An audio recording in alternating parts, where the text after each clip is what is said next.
고린도전서 10장 7절 한 절 말씀을 함께 읽었습니다. 고린도전서, 고린도 교회에 사도 바울이 보낸 편지. 고린도전서 10장 말씀은 당시 고린도 교회 안에 많은 문제들, 많은 다툼들 가운데 구체적인 중요한 한 가지, 우상 제물을 먹는 문제를 두고 상당한 분량으로 여러 차례에 걸쳐서 말씀이 이어지는데요. 고린도전서 10장 말씀은 그 흐름 가운데에서의 말씀이기도 하지만은 또 한편 크게 보면 고린도 교회 성도들을 향하여서 구체적인 지침을 마련해 준 그러한 말씀으로 볼 수 있는 말씀입니다.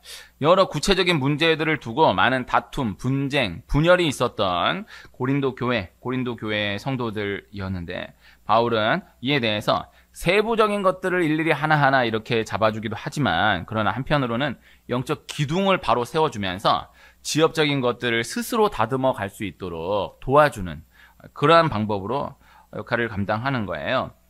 우리가 신앙생활을 해나가면서 교회 생활을 해나가면서 이 땅 가운데 그리스도인으로 살아가게 되면서 이런저런 고민이나 질문들을 갖게 될 때가 또 많이 있는 것입니다.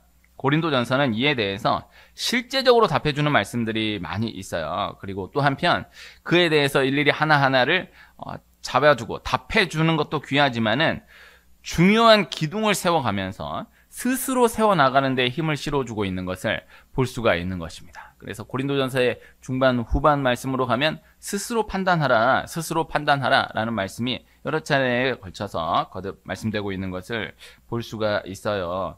오늘 말씀은 고린도전서 10장 7절 말씀을 읽었는데요. 고린도전서 10장 7절까지의 흐름을 먼저 생각해 보면 짧은 말씀 안에 이스라엘의 광야 생활을 압축하여서 담아 말씀하고 있는 것을 볼 수 있습니다. 조금 보면요. 1절에 형제들아 나는 너희가 알지 못하기를 원하지 아니하노니 우리 조상들이 다 구름 아래에 있고 바다 가운데로 지나며 이 구름 아래라고 표현되어 있지만 구름 기둥을 말씀하는 것이고 또 구름 기둥뿐만 아니라 구름 기둥, 불 기둥을 함께 말씀하는 거예요. 이스라엘 백성들이 광야 생활 가운데서 하나님이 구름 기둥, 불 기둥으로 함께 하셨어요. 구름 기둥, 그 다음 밤이 되면 구름 기둥 없어지고 불 기둥이 아니고 기둥이 늘 함께 있었어요. 40년 내내 기둥이 떠나지 않고 함께 있는 그 가운데 낮에는 구름 기둥, 밤에는 불 기둥으로서의 역할로 그 기둥이 역할을 감당해 나갔다라는 것이죠. 그래서 구름 아래에 있다라는 것은 분명 구름 기둥을 말씀하는 것이기도 하지만 구름 기둥과 불 기둥을 함께 포괄하여서 말씀하고 있는 말씀이다. 이렇게 전달해 드릴 수가 있겠습니다. 40년 동안 하나님이 구름 기둥, 불 기둥으로 인도하셨다라는 것을 말씀하고 있는 것입니다. 그리고 이와 같이 지금도 하나님이 우리를 그렇게 구름 기둥, 불 기둥으로 인도해 가고 계시다라는 것입니다. 그리고 바다 가운데로 지나며 이 말씀 역시 2절까지 이어서 보면 모세에게 속하여 다 구름과 바다에서 세례를 받고, 그래서 이 바다 가운데로 지나는 것은 구름 기둥, 불 기둥 아래에서 홍해를 통과하는 것을 말씀하고 있는 거예요. 이것을 두고 고린도전서 10장에서는 세례로 분명히 직접적으로 말씀하고 있다는 것이죠. 그래서 이 홍해가 갈라져 통과한 그것이 세례를 예표하여 말씀하는 것이다라는 것을 사도 바울이 잡아주고 있는 것입니다. 그래서 홍해가 세례로도 해석될 수 있다는 것이 아니고요. 홍해는 세례를 말씀하기 위한 예표였다라는 것을 말씀하는 거예요. 그러니까 우리가 홍해가 갈라졌다, 바다가 갈라졌다라는 것을 크게 보게 되잖아요. 그러나 홍해가 갈라졌다, 바다가 갈라졌다는 것 자체가 중요한 것이 아니고 홍해가 갈라졌다, 바다가 갈라졌다라는 것을 통하여서 세례를 말씀하기 위하였다라는 것이죠. 그래서 세례가 귀한 것입니다. 이것을 받아들일 수 있어야 하겠어요. 그래서 세례가 본 말씀이에요. 그리고 세례를 통과하는 그 예식에 참여가 되면요, 그것이 바다가 갈라지는 기적과 같다라는 것을 경험하게 될 수가 있는 것이죠. 받은 사람은 알지 못하지만 한 영혼이 세례를 통과하기까지 함께 기도로 참여된 사람은 그것이 바다가 갈라진 기적을 넘어서는 기적이다라는 것을 고백하게 되는 것입니다. 꼭 이 경험이 있기를 축복합니다. 그래서 자녀를 낳아서 유아세례를 받고 입교한다. 홍해가 갈라지는 거예요. 절대 거저되는 일이 아닌 거예요. 내가 전도한 영혼이 전도 받아서 교회에 나와 세례를 받게 되었다. 홍해가 갈라지는 거예요. 절대 가볍게 되는 일이 아니에요. 많은 경우 세례를 받을 때 막 눈물을 철철 흘리면서 막 바다가 갈라진 기적과 같이 경험하게 되는 경우 있기야 있지만은 또 실제적으로 또 쉽지 않아요. 정신없이 내가 뭐 하는지도 모르고 세례받고 넘어가게 되는 경우가 있어요. 많아요. 그러나 바다가 갈라진 기적인 거예요. 이건 참여된 사람은 분명히 알아요. 야, 내 앞에 바다가 갈라진 기적이 목도된다? 내가 전도한 그 영혼이 세례를 받는 기적이 목도된다? 무엇이 더 클까요? 뭣도 모르는 사람은 바다가 갈라진 기적, 믿는다라고 한다면 이게 어마어마한 기적이지라고 생각하지만 정말 그것에 참여된 사람은 야, 내가 어렵게 그렇게 기도하여서 이 영혼이 세례받았다. 바다 갈라진 기적, 내 눈앞에 바다가 갈라진다 한들 이 기적을 넘어갈 수 있겠느냐? 절대 그렇게 받아들여지지 않아요. 이것이 본 말씀이기 때문인 거예요. 그래서 바다가 갈라지는 기적이 세례를 예표하는 것이었다라는 것을 말씀하고 있는 것입니다. 뭐 오늘 여기에 이제 초점 두어서 말씀하고 있는 것은 아니지만 또 지나가면서 잠깐 짚었어요. 그리고 3절, 4절은 다 같은 신령한 음식을 먹으며 다 같은 신령한 음료를 마셨으니 이는 그들을 따르는 신령한 반석으로부터 마셨음에 그 반석은 곧 그리스도시라.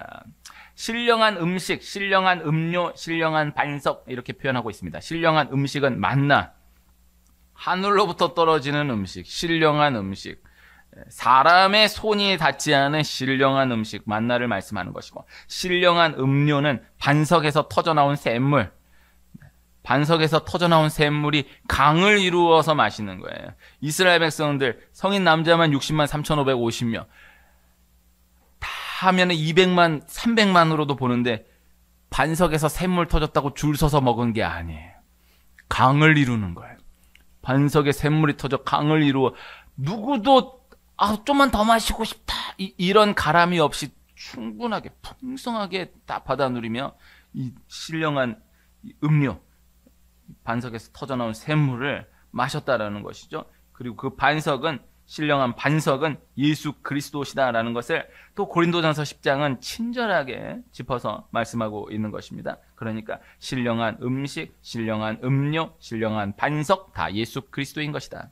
예수님을 먹고 마시는 것이다. 이것은 우리를 위해서 십자가에 살찢고 피 흘려 죽으신 예수님 성찬으로도 연결지어서 생각할 수 있는 말씀이고, 또 적용적으로는 우리가 또 이 땅 가운데 살아갈 때에 하나님이 그렇게 먹이시고 마시우게 하신다라는 것을 말씀하는, 실제적으로 말씀하는 말씀이다라는 것입니다. 그러나 5절 말씀, 그러나 그들의 단수를 하나님이 기뻐하지 아니하셨으므로 그들이 광야에서 멸망을 받았느니라.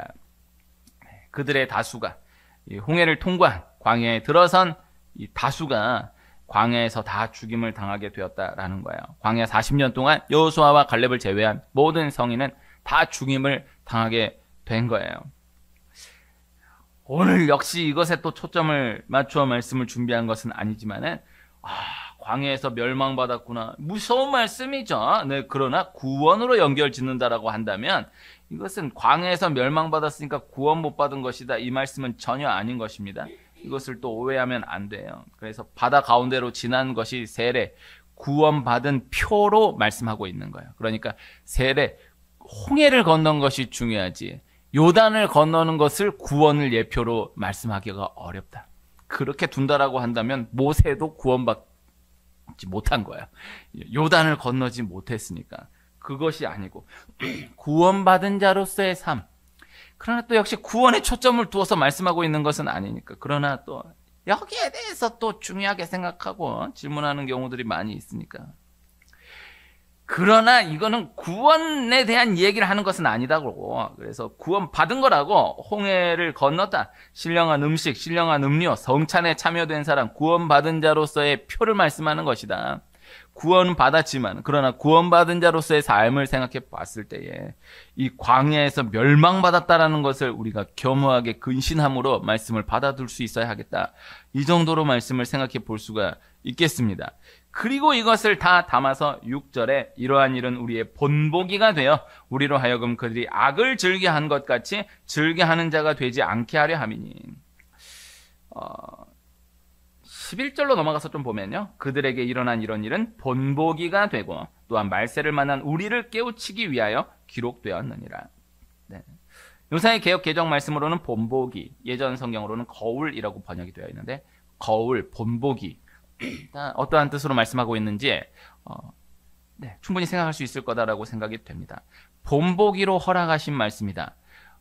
이러한 일은 우리의 본보기로 허락하신 말씀들이었다. 그러니까 이스라엘 백성들 우리 다르지 않다라는 것, 이것이 전제되어 있고, 그리고 이스라엘 백성들이 만났던, 이스라엘 백성들에게 허락했던, 이스라엘 백성들이 당했던 그 모든 일들은 이스라엘 백성들에게 이런 일이 있었대라는 것을 말씀하기 위함이 아닌 우리에게 본보기로 말씀하기 위하여서 주신 말씀이다. 우리에게 본보기로 깨우치기 위하여서 기록한 말씀이다라는 것을 말씀하고 있다라는 것입니다. 그러니까 아까 홍해 말씀한 그대로 홍해 갈라졌다라는 그 말씀 자체가 중요한 것이 아니고 이것은 세례를 말씀하기 위함이었다라는 것이 중요하고, 이스라엘 백성들이 광야에서 만났던 모든 일들은 이스라엘 백성들이 광야에서 이런 일도 있었구나, 이런 일도 있었구나 그 자체가 중요한 것이 아니라 지금 이 땅에서 살아나가고 있는 우리에게 허락하신, 우리를 깨우치기 위하여서 기록하신 말씀이다라는 것을 말씀하고 있다라는 것입니다. 이스라엘의 광야 생활 가운데에서의 본보기로서의 지침이라 할 수 있는 네 가지를 7절부터 쭉 이어서 말씀하고 있는데요. 광야, 이 땅에서의 삶을 광야로 비유한다라고 생각해 볼 때에 이 땅에서 그리스도인으로 살아갈 때에 기억해야 할 지침 네 가지로 또 생각해 볼 수가 있고, 또 사도행전 7장의 스데반 설교를 근거로 하여서 생각해 보면 스데반은 광야를 광야 교회로 표현하여 말씀하고 있어요. 교회로 표현한 말씀을 근거로 생각해 보았을 때에 교회 생활을 해나가는 가운데 기억해야 할 지침 네 가지로도 생각해 볼 수 있는 실제적, 구체적인 말씀이라 하겠습니다. 하나하나가 구약에서의 각각의 상당한 분량을 묶어서 말씀하고 있는 말씀들인데요. 그리고 지침이라 표현했지만은 우리를 인도하시는 하나님의 현장 가운데에서의 그 사랑을 묵상할 수 있는 귀한 말씀들이라 하겠어요. 오늘 그 가운데 첫 말씀, 7절 말씀을 함께 하고자 하는 것입니다. 광야와 같은 이 땅에서 기억해야 할 첫 말씀, 구원받은 자로서 기억해야 할 첫 말씀, 바다가를 통과한 신령한 음식을 먹고 신령한 음료를 마시며 살아가고 있는 구원받은 자로서 꼭 기억해야 할 첫 번째 말씀이 오늘 말씀인 것입니다. 첫 번째 말씀이라고 하지만은 유대인의 문화 가운데에서 첫 번째는 그 많은 가운데의 첫 번째다. 그러니까 병행 구조 가운데에서 1등이다라는 것을 말씀하는 것이 아니고요. 이 첫 번째가 전체를 싸고 있는 구조이다라는 것을 기억해야 해요. 그래서 첫 번째가 중요해요. 유대인 문화 가운데에서의 첫 번째예요. 이것이 중요한 거예요. 그래서 전체 상황 가운데에서 우리 찬송가 보면은 제목이 따로 없지 않습니까? 네, 오늘 40장을 함께 불렀는데 나 혼자 연습했는데도 또 이거 맞춰갖고 못 불렀어요. 네, 참 좋아하는 찬송인데 맞추기가 쉽지 않아. 찬송으로 보답할 수 없는, 이게 제목이에요. 제목이 없는데 찬송으로 보답할 수 없는이 첫머리니까 그냥 그거 따다가 제목으로 치자는 게 아니고 이게 유대인의 제목이에요. 유대인 문화 가운데에서의 제목이에요. 그래서 이 처음이 중요한 거예요. 그래서 베드로를 수제자다라고 이야기하는 근거는 성경이 베드로가 수제자다라고 이야기하는 말씀이 없어요. 그러나 제자들을 말씀할 때마다 항상 베드로가 처음 기록되어 있는 거예요. 그게 수제자예요. 그냥 첫 번 기록되어 있는 게 아닌 거예요. 그래서 창세기 1장 1절 말씀이 전체 성경을 다 잡고 있는 것이고, 마태복음 1장 1절 말씀이 신약 성경 전체를 잡아주고 있는 말씀이자 구약 성경 전체를 이어주는 말씀이 되는 거죠. 문학 작품 첫 문장이 중요한 것입니다. 다 책들의 이런 개요, 목차가 중요한 것 같지만 첫 문장이 중요한 거예요. 그 첫 문장 보면 좋아요. 꼭 읽어야 될 책 이런 거 되게 많지 않습니까? 반드시 읽어야 할 책 100권 이런 거. 다 읽으면 좋겠지만은 그게 쉽지 않으면은 첫 문장만 읽어도 안 읽은 사람하고는 비교가 안 돼. 왜냐하면 작가의 입장에서 생각해 보면 그 첫 문장 쓰기까지가 너무 큰 거예요. 이게 큰 거예요. 그래서 오늘 이 말씀이 고린도전서 10장이 전체가 이 안에 담겨져 있는 분량으로만 놓고 보면 신약성경 전체에서 가장 큰데 여기에서 첫 번 말씀이 오늘 말씀이다 있다라는 거예요. 그래서 이 한 가지가 모든 말씀들을 잡고 있는 축이 되는 말씀이라 할 수 있고, 또 다른 모든 말씀들은 이 한 말씀 안에 담겨지게 되는 말씀이다. 이렇게 정리할 수가 있는 것입니다. 내용은 우상 숭배하지 말라인 것입니다. 그래서 그 밑에 보면요, 두 번째가 음행하지 말자, 세 번째가 시험하지 말자, 네 번째가 원망하지 말라인데, 우상 숭배하지 말라인 것입니다. 그러니까 음행하지 말자, 시험하지 말자 이렇게 돼 있는데, 이 우상 숭배에 대해서는 우상 숭배하지 말라 이렇게 돼 있어요. 그래서 이 명령형으로 강하게 표현되어서 기록되어 있다라는 것. 그래서 이 8절에 음행하지 말자, 우리는 음행하지 말자. 9절도 우리는 시험하지 말자. 그러나 오늘 7절은 너희는 말라. 명령. 이 중요한 거예요. 그래서 이게 그냥 뭐 이 말이나 그렇지 않아요. 다 헬라어 문법을 담아서 번역한 말씀을 우리말로 번역하여서 말씀한 거예요. 이게 다 번역이 잘 된 거죠. 그러니까 명령이다라는 것입니다. 이건 우상 숭배는 절대 안 된다. 이것을 강하게 명령하고 있는 말씀. 그 다음 또 중요한 것이 우상 숭배하는 자가 되지 말라 이렇게 되어 있죠. 그러니까 우상 숭배하지 말라라고 되어 있지 않고 우상 숭배하는 자가 되지 말라. 이건 전혀 다르죠. 그 다음 말씀들은 음행하지 말자, 시험하지 말자, 원망하지 말라. 음행하는 자가 되지 말라, 시험하는 자가 되지 말라라고 하지 않고 음행하지 말라, 음행하지 말자, 시험하지 말자 이렇게 되어 있잖아요. 그럼 오늘 말씀은 우상 숭배하지 말라가 아니라 우상 숭배하는 자가 되지 말라. 이 무시무시한 말씀인 거예요. 그러니까 우상 숭배에 있어서는 하나의 행위로 규정하여서 말씀하고 있는 것이 아니라 그 하나의 행위를 근거로 하여서 존재 자체가 규정 지어지게 되는 것이다 라는 것을 말씀하고 있다는 것입니다. 이건 참 무서운 말씀인 것입니다. 다른 모든 죄악들에 있어서는 음행한 죄, 시험한 죄, 원망한 죄, 죄 자체로 규정할 수 있지만 그러나 우상 숭배에 있어서는 우상 숭배한 죄라고 말씀하는 것이 아니라 이 사람은 우상 숭배를 한 사람, 우상 숭배하는 자가 되지 말라. 그 한 행위를 통하여서 사람이 이럴 수도 있지 저럴 수도 있지가 아니라 너는 이 행동을 한 사람, 이렇게 그 한 사람 존재 자체를 규정지어 버리는 거예요. 이건 너무너무나 무서운 말씀인 거예요. 우상 숭배는 다른 모든 죄악과 분명히 구분되는 무서운 죄악이다 라는 것을 말씀하고 있는 것입니다. 죄에 선이 있는 거예요. 영적인 죄가 무서운 죄인 거예요. 우상 숭배의 죄는 근원이 되는 죄이다 라는 것입니다. 그래서 구원받은 자는 우상 숭배하지 않는다, 예수님 믿는 자는 우상 숭배하지 않는다가 아니라 우상 숭배하는 사람은 예수님 믿는 사람이 아니에요. 그래서 예수님을 믿어도 이런 죄 지을 수 있고 연약하여 이런 죄를 지을 수 있고 저런 죄 지을 수 있죠. 그러나 우상 숭배에 있어서만큼은 예수님 믿는데 우상 숭배하는 죄악도 때로 연약하여 지을 수 있지라고 규정할 수 없고, 우상 숭배에 대해서만큼은 우상 숭배한다라는 것은 예수님 믿는 것이 아닌 거야. 이렇게 정의할 수 있다는 것을 기억해야 한다는 것입니다. 우상 숭배는 너무너무 중요하지만 우선은 간단한 거예요. 하나님보다 소중히 여기는 것이 다 우상이다. 뭐 돈이 우상이 될 수도 있고 자식이 우상이 될 수도 있고 권력이 우상이 될 수도 있고 다른 모든 것들이 다 우상 될 수 있죠. 하나님보다 소중히 여기면 우상 될 수 있죠. 그렇게 규정 지을 수 있지만은 그러나 그러다 보면은 오히려 너무 기본적인 것을 놓치게 될 수 있다라는 것을 저는 자주 반복하여서 나누고 있어요. 욕심을 부리면 안 돼. 네. 하나님보다 소중히 여기는 것이 우상이에요. 그거는 분명해요. 그러나 실제 상황 현장 안으로 들어가 보면은 뭐 너무 기본적인 것을 다 놓치면서 말만 어마어마하게 하는 경우가 많이 있거든요. 그래서 여기서의 우상 숭배는 제사 지내는 것, 고사 지내는 것, 점 보는 것, 굿하는 것, 궁합, 사주, 장명, 토정비결, 오늘의 운세, 별자리 뭐 이런 것들 이렇게까지 찝어주는데 이러한 잡다한 것들은 우선적으로 끊어져야 한다는 것을 말씀하고 있는 것입니다. 이것이 우선이에요. 그리고 나서 그 기본 놓고 그 다음 해나가자고. 이것을 늘 강조하는 바입니다. 탈종교 시대라고 하고 AI 시대라고 하지만은 그러나 실제적으로 이러한 잡다한 것들의 수요는 지금도 실제적으로 늘어나고 있는 거예요. 더 지성을 추구하고 이성적으로 나아가는 것 같아 보여도 그러나 그러한 시대일수록 귀신의 역사는 더해져 가는 것입니다.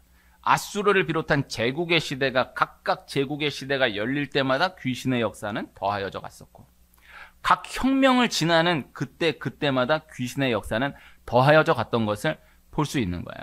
지금 이 시대도 역사에 없는 세련된 시대인 것 같아 보이지만은 그러나 이러한 원리는 그대로 계속되고 있다는 것을 통계적으로 자료적으로 부인하기가 어려운 것입니다. 네. 사이 프로야구 개막을 앞두고 시범 경기 시작했을 거예요. 네. 프로야구 10개 구단 시작할 때 전부 다 돼지머리 앞에 두고 고사 지내면서 시작해요. 프로야구 지금 40 몇 년 역사인데 모든 전 구단 전체가 시작할 때마다 그렇게 하는 거예요. 그리고 연패한다. 이래도 안 되고 저래도 안 되고 아무리 훈련해도 안 되고 머리를 삭발해도 안 되고 뭘 해도 안 되고 고사 지내. 꼭 1년에 몇 번씩 다 프로야구를 예로 들었지만 프로야구가 모든 프로스포츠에 뭐 어쨌든 가장 유명한 인기 있는 스포츠니까 그렇지 다른 분야 다 마찬가지고 뭐 유명 영화 시사회 한다 개봉 전부 돼지머리 앞에서 갖다 놓고 고사 지내면서 시작해요. 쉽지 않아요. 다 기업들마다 중요한 건 뭐 전부 다 막 박사학위 막 몇 개 받고 막 어마어마하게 한 것 같아 보이는데 실제 그 위기 가운데 중요한 그 기점 가운데 전부 돼지머리 갖다 놓고 시작해요. 그러면서 무슨 선진국이라고 그 얘기하기 어려워요. 그 안에 말 못해. 거기에서 전부 다 그 돼지머리 하나 앞에 두고 전부 전하는데 거기서 나는 예수님 있으면 참으로 죄송하지만 정말 진짜 몇 명 가운데 한 명 나올까 말까예요. 쉽지 않아. 그 권세에 못 이겨. 다 쉽지 않은 거예요. 그러나 그게 시작되지 않으면은 시작이 아니라고 이것을 말씀하고 있는 거예요. 아니 교회 생활 너무 열심히 해. 신앙생활을 너무 열심히 해. 알고 보니까 아직 제사가 끊어지지 않았어. 그런데 믿음의 가정이래. 전혀. 아직 너는 시작도 안 했어. 개판이야. 아주 그냥 뭐 얘는 나이롱 신자인지 뭔지 그래도 이런 버러지 같은 짓은 안 해. 너는 시작된 거야. 이렇게 진단해야지. 말은 막 어마어마하게 나 하나님을 오직 하나님만 섬기고 세상 가운데 늘 주님을 묵상하며 막 말은 어마어마하게 거창해. 근데 실제 들어가면 아직 1번도 시작되지 않았는데 아직 시작이 안 된 거예요. 이것을 기억해야 돼요. 절대 가볍지 않아요. 그래서 지금 여기 바로 앞에 어제까지 봤는데 오늘은 못 봤네. 그 뭐 신점 뭐 이런 위례만 해도 그 현수막 갖다 붙여놓는데 꼭 하나씩 걸려있어. 신점 뭐 아주 그 신통한 제일 좋은 목에 딱 박혀있어. 제일 큰 서점 갔더니 제일 좋은 목에 딱 그 길목에 이 타로 사주 해가지고 한 코너를 만들어가지고 다 버려놓고 있는 거예요. 제일 번화한데 가면 다 그게 아주 그냥 쭉 늘어서 있는 것을 볼 수가 있는 거예요. 이런 경우가 많은 거예요. 아쉬운 거예요. 근데 오늘 이 말씀을 하려고 한 게 아닌데 아직 본 말씀이 시작도 안 했는데 큰일 났네요. 오늘 말씀의 우상숭배 말씀은 출애굽기 19장에 이스라엘 백성들이 시내산에 도착하고 율법을 받으러 시내산에 올라간 모세를 기다리지 못하고 출애굽기 32장에 금송아지를 만들어서 우상숭배한 그 말씀을 말씀하고 있는 말씀이에요. 40일 동안 금식하여 율법을 받은 모세가 그러나 내려와서 보니 이스라엘 백성들이 금송아지를 만들어 우상숭배하는 모습을 보고 그 받은 돌판을 던져 깨뜨리는 것입니다. 이것은 우상숭배한 백성들에게는 하나님의 율법이 수여될 수 없다라는 것을 말씀하는 거예요. 이스라엘의 우상숭배를 두고 하나님이 그들을 멸하여 버리시겠다라고 말씀하세요. 모세가 간절히 기도해요. 모세의 기도로 하나님 그 진노를 거두세요. 그러나 멸하시지는 않겠지만은 그러나 함께 가지는 않겠다라고 하시는 거예요. 모세가 참으로 어렵게 기도하여서 이거를 뭐라고 표현하기가 어려운데 이게 참 경망된 표현일 수 있지만 말씀을 묵상해 보면은 모세가 하나님을 달래요. 아유, 그러면 같이 가야죠. 애걸복걸하면서 달래가지고 겨우 어렵게 기도하여 하나님과 이스라엘 백성들이 함께 11개월 만에 시내산을 같이 출발하게 되는 거예요. 이스라엘 백성들의 우상 숭배로 인하여서요, 모세는 결과적으로 그 구간 동안 40일 금식을 3번 하게 되는 거예요. 첫 번 율법 받을 때 1번, 이스라엘 위한 중보 기도로만 1번, 두 번째 다시 돌판을 가지고 가서 율법을 받을 때 또 1번, 그렇게 40일 금식을 3번, 그렇게 진행한 이후에 시내산을 다시 출발하게 되는 거예요. 얼마나 무시무시한 말씀입니까? 저는 성경 전체에 이건 믿어지지 않는데라는 말씀이 어렸을 때부터 하나도 없었어요. 근데 정말 실제 믿어지기 어려웠던 말씀이 이 말씀이에요. 야, 1년 동안 40일 금식을 3번 했다고 그 80 노인이 성경 말씀이니까 믿는데, 근데 몸으로는 안 믿어져. 믿어요. 안 믿는다고 하면 또 이단이 돼. 믿는데 와, 정말 믿어지지가 않는구나. 그런데 안으로 들어가면 이게 왜 그렇게 된 거야? 그 이스라엘 백성들 우상 숭배 때문이었어요. 얼마나 무서운 죄인가를 몸으로 말씀하고 있는 말씀이다. 생각해 볼 수 있는 것입니다. 우상 숭배에 대해서 아까 제가 이렇게 저렇게 간단하게 정리했지만은 안에 담겨져 있는 뜻을 함께 생각할 필요가 있는 것입니다. 오늘 이 말씀을 나누려고 한 거예요. 이 우상 숭배 안에 담겨져 있는 마음이 이스라엘 백성들의 광야 생활 내내, 그리고 후에 가나안 땅에 들어서서도 계속해서 따라다니는 거예요. 모세가 율법을 받으러 시내산에 올라갔어요. 40일 만에 내려오게 되지만은 이스라엘에게는 그 40일이 너무너무 긴 거죠. 40일 있다 내려올게 하고 올라간 게 아니에요. 금방 내려올 줄 알고 올라갔는데 안 내려오는 거예요. 40일 만에 내려와요. 이스라엘 백성들이 40일 못 견뎌요. 출애굽 이후에 시내산까지 함께 해왔던 모세가 잠깐 사라졌는데, 사라지고 나니까 하루가 너무 길어요. 보이는 모세가 사라지니까 그 모세 없는 그 상황을 견뎌내지를 못하는 거예요. 감당해내지를 못하는 거예요. 우상 숭배를 하지 말라라는 이 말씀에 담겨져 있는 근원 뜻은 보이는 것을 의지하려 하면 안 된다라는 거예요. 보이는 것을 붙드는 신앙으로 나아가려 하면 안 된다라는 거예요. 보이지 않는 세계를 귀하게 여기며 나아갈 수 있어야 한다라는 거예요. 보이지 않는 믿음을 귀하게 여기며 나아갈 수 있어야 한다라는 거예요. 아이 잃어버린 이야기들 보면은 다 엄마 금방 갔다 올게. 여기 꼼짝 말고 있어. 금방 갔다 올게. 금방 갔다 온다고 갔다 오지. 그러나 엄마가 딱 사라지는 순간 애한테는 사라짐과 동시에 1초가 1년이야. 못 견뎌요. 거기서 엄마가 가만히 있으라 그랬어. 못 견뎌. 바로 지가 움직여요. 그걸 잃어버리는 거야. 이거 너무 단순한, 절대 그렇게 하면 안 돼. 애 시각으로는 절대 안 돼. 그거 못 견디는 거야. 이거를 영적으로 뚫어낼 수 있어요. 점을 보고 사주를 보고 궁합을 보고 하는 심리적인 이유가 궁금하다라는 거잖아요. 알고 싶다라는 거잖아. 내가 믿는다라는 게 아니고 내가 재미로라도 보겠다라는 거잖아. 하도 안 되고 힘드니까 이거 잠깐만 보겠다라는. 많아요. 그런 경우가 많아요. 딱 들리는 순간 바로 걸려드는 거예요. 마귀의 속셈인 거예요. 가만히 있지를 못하는, 요만큼도 기다리지를 못하는, 난리를 떨어대는 거예요. 못 견디겠다라는 거예요. 이걸 넘어설 수 있어야 돼. 얼마 됐는지 제가 정확한 건 모르겠는데, 저는 위례에서 처음 본 것 같은데, 신호등에 숫자가 떠요. 여기 몇 군데 있어요. 빨간 신호등에 숫자가 떠 있다고. 나로서는 혁명이었어요. 그 숫자가 뜨니까 막 90이 떠도 90이면은 1분 30초잖아? 그래도 기다릴 수 있겠더라고. 이게 참 머리가 좋은 거죠. 근데 우리나라에 맞춘 거인 것 같아. 못 기다리는 거야. 그거를 아무도 그게 하겠다는 건데, 딱 90, 89, 88 뜨면은 떨어지니까 여기 기다려. 모세가 나 40일 있다가 내려올게. 그러면은 또 다르지. 그러나 그건 하나님 그렇게 역사하지 않아.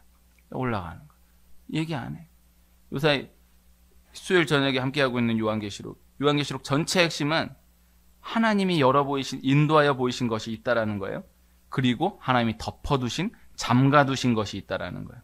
그래서 하나님이 보이신 것에 대해서는 알아가려 해야 하고, 하나님이 덮어두신, 잠가두신 것에 대해서는 억지로 알려고 하면은 안 된다라는 거예요. 안다라고 한다라는 것 다 잘못된 교만이다라는 거예요.